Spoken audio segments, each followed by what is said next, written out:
আসসালামু আলাইকুম, ওয়েলকাম করছি রিয়াসাত আজিম। ভিন্ন ধর্ম মতাদর্শে যারা শুনছেন সবার প্রতি আন্তরিক কৃতজ্ঞতা। অবশেষে টানা 4টা টি-20-তে পরাজয় রেজিস্টার করার পর বাংলাদেশ টিম টাইগার্স তারা নিশ্চিত করেছে যে চট্টগ্রামের সাগরিকা স্টেডিয়ামে দ্বিতীয় ম্যাচে টার্গেটটা যখন 170 পেরিয়েছিল, সেই ম্যাচে বাংলাদেশ হেরে যাবে। বাংলাদেশের টি-20 বিশ্বকাপের আগের সবচেয়ে সিরিজে বাংলাদেশ পরাজিত হবে, আয়ারল্যান্ডের বিপক্ষে বাংলাদেশ হেরে যাবে। এই যে সংখ্যা তৈরি হয়েছিল, সেই সংখ্যা তুড়ি মেরে উড়িয়ে দিয়েছে টিম টাইগার্স। লিটন কুমার দাস, যেই লিটন কুমার দাসের টিমকে নানাভাবে প্রভাবিত করার চেষ্টা করেছিলেন Gazi Ashraf Hossain Lipu, L versus L, Liton versus Lipu, attack counter attack, এই জন্য অনেকটা ফ্রান্স আর আর্জেন্টিনার সেই বিশ্বকাপ 2022-এর ফাইনাল মনে হচ্ছিল। কেউ গোল দেয়, আরেকজন আবার কোনো না কোনো ভাবে পেনাল্টি বক্সের ভেতরে ফাউল আদায় করে নিয়ে নিজের গোলটা, নিজের পেনাল্টি দেওয়ার চেষ্টা করে। তো লিপু সাহেব পেনাল্টি গোল করে লেভেল করার চেষ্টা করলো। End of the day Bangladesh দলের হয়ে লেভেল করার কাজটা করেছেন লিটন কুমার দাস, তার ক্যাপ্টেন্সিতে, তার দক্ষতায়, তার ব্যাটিং স্কিলে। এবং যেই ম্যাচটায় বাংলাদেশের টার্গেট প্রায় 250-র কাছাকাছি, সেই ম্যাচে ক্যাপ্টেন্স নকে। 4 ম্যাচ পরে, টানা 4 ম্যাচে পরাজয় রেজিস্টার করার পর বাংলাদেশ যেভাবে সিরিজে ফিরেছে, এর আগে ওয়েস্ট ইন্ডিজের বিপক্ষে হোয়াইট ওয়াশ হওয়া দলটা আয়ারল্যান্ডের বিপক্ষে প্রথম ম্যাচে পরাজয়ের পর যেভাবে চাপে পড়েছিল, সেই চাপকে তুড়ি মেরে উড়িয়ে দিয়েছে। ঠিক একই ভাগে টানা 4 ম্যাচের 3টায় সিঙ্গেল ডিজিট আউট হওয়া, টানা 4 ম্যাচে ব্যর্থ হওয়া পারভেজ হোসেন ইমন, তিনিও ফিরেছেন তার ছন্দে। পাওয়ার প্লেতে বাংলাদেশ যখন 1 উইকেটে 66 করে, ঠিক তখন আর সেই সংখ্যা, সেই সংশয় থাকে না। আজকের ম্যাচে বাংলাদেশ আগের ম্যাচের পুনরাবৃত্তি করবে না। যে ম্যাচে বাংলাদেশ সবশেষ ম্যাচে 181-82 টার্গেট তারা করতে গিয়ে 6 ওভারের মধ্যেই 4 উইকেট হারিয়ে ফেলেছিল, 18 রানের মধ্যে 4 উইকেট নেই, পাওয়ার প্লেতে 20-এর বেশি তুলতে পারে নাই। সেই জায়গায় এই ম্যাচে বাংলাদেশের ওই 6 ওভারে ওই 36 বলে এলো 66 রান। 2 ম্যাচের যদি কম্পেয়ার করা হয় তাহলে সেই পার্থক্যটা 46 রানের।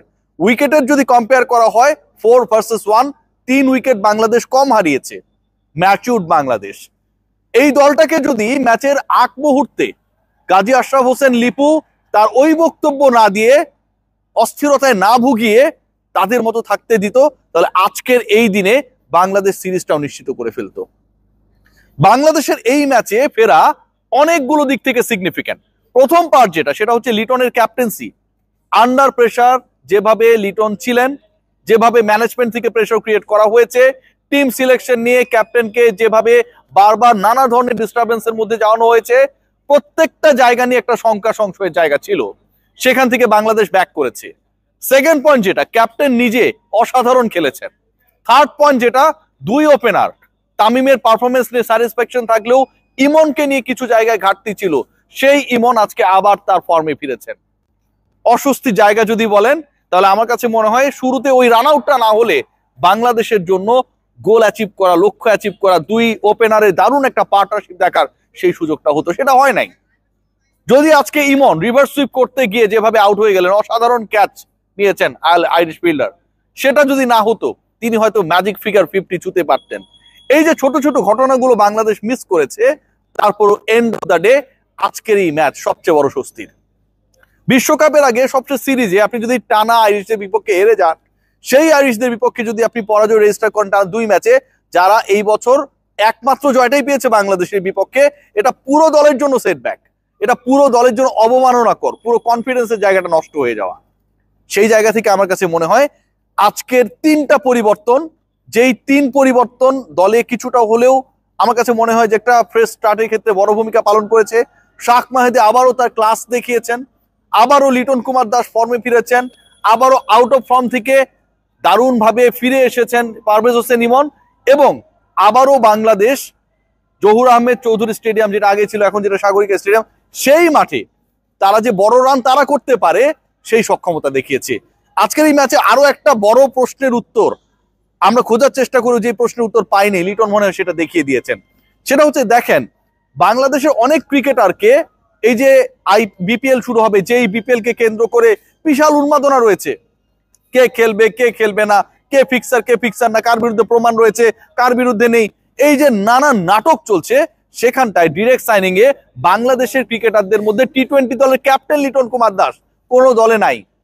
লিটনকে কেউ নেয় নাই। যে 6টা ফ্র্যাঞ্চাইজি খেলছে, এই 6টা ফ্র্যাঞ্চাইজি কেউ না কেউ কোনো না কোনো দলের কোনো না কোনো ক্রিকেটারকে ডিরেক্ট সাইন করিয়েছে, বিদেশি করিয়েছে, লোকাল করিয়েছে। লিটনকে করে নাই, ক্যাপ্টেনকে করে নাই। যেই ফরম্যাটের বিপিএল হবে সেই ফরম্যাটের ক্যাপ্টেন, ন্যাশনাল টিমের ক্যাপ্টেন, তিনি ডিরেক্ট সাইনে কোনো দলের মধ্যে নাই। ইন্ডিকেট করে একটা জিনিসই, ইদার লিটন কুমার দাস তিনি যেই প্রাইসটা চেয়েছেন, ডিরেক্ট সাইনিং মানে এখানটা অন্য আন্ডারহ্যান্ড ডিলিংস কিছু হয়, এটা আপনারা সবাই জানেন যে মূল্যটা দেয়া হয় 50 লাখ, লিটন হয়তো চেয়েছে 1 কোটি, সেটা কেউ দিতে রাজি না।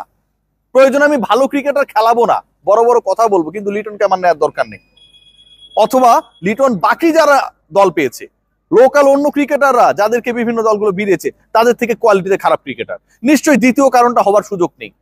লিটনের কোয়ালিটি নিয়ে, ক্যাপ্টেন্সি নিয়ে, সামর্থ্য নিয়ে, এক্সিকিউশন নিয়ে কোনো কিছু নেই, কোনো কমপ্লেন আসার সুযোগ নেই। কিন্তু end of the day Liton Kumar দাসকে বাংলাদেশ প্রিমিয়ার লিগ বিপিএল এর 6 দলের কেউই জাস্ট কিছু বেশি দিতে হবে দেখে নেয় নাই। এর থেকে দুঃখজনক আর কোনো কিছু হতে পারে না। সেই দুঃখজনক ঘটনা নিয়ে যখন আজকে আমরা প্রেস বক্সে আলোচনা করছিলাম, ঠিক তখন লিটন তার ক্লাসি ইনিংস খেললেন।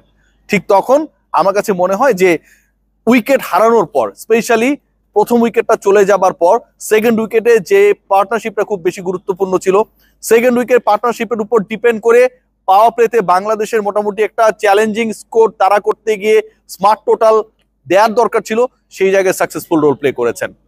আজকের ম্যাচে আমি মনে করি লিটন, আজকের ম্যাচে সাইফ তুলনামূলক চেষ্টা করেছেন, পারভেজ হোসেন ইমন এদের থেকে সবচেয়ে বেশি ক্লিনিক্যাল রোল প্লে করেছেন স্পিনার শাক মেহেদী। তিনি যদি ওই সময়টায় 3টা উইকেট না দিতেন, 4 ওভারে 25 রান এই সিচুয়েশন ক্রিয়েট করতে না পারতেন, তাহলে লক্ষ্যটা আরো 20-25 রান বেশি হতে পারতো। আর সেটা যদি হতো, শেষ মুহূর্তে গিয়ে যে টেনশনটা তৈরি হয়েছে, সেই টেনশনটাই বাস্তবতার মুখ দেখতো। বাংলাদেশ হয়তো এই ম্যাচটায় যেভাবে আমরা এক্সপেক্ট করেছি ঘুরে দাঁড়াবে, সেটা পারতো না। সো ওভারঅল বাংলাদেশকে কংগ্রাচুলেশনস। লাস্ট ম্যাচে জিতলেই টি-20 বিশ্বকাপের আগের সিরিজটায় বাংলাদেশ জয় পাবে। এবং এর থেকেও গুরুত্বপূর্ণ ব্যাপার যেটা, সেটা হচ্ছে এই ম্যাচে জয় বাংলাদেশকে অন্তত সেই সিচুয়েশনে ফেলে নাই যে টানা ঘরের মাঠে 2টা টি-20 সিরিজে হোয়াইট ওয়াশ হওয়ার শঙ্কা জেগেছে। দেখা যাক শেষ পর্যন্ত কি হয়, বাট বিশ্বকাপের আগে this is really a very very good victory. Take care.